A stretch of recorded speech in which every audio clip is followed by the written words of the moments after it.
तुझे अब किस लिए शिकवा है, बच्चे घर नहीं रहते।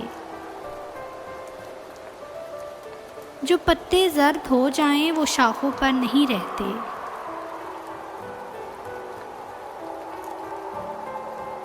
तू क्यों बेदखल करता है मकानों से मकीनों को।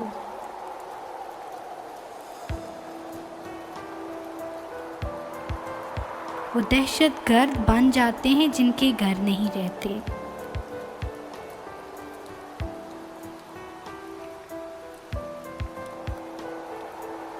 झुका देगा तेरी गर्दन को ये हेरात का पत्थर।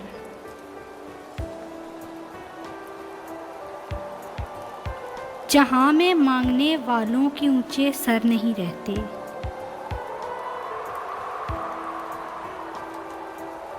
यकीनन ये रियाया बादशाह को कत्ल कर देगी।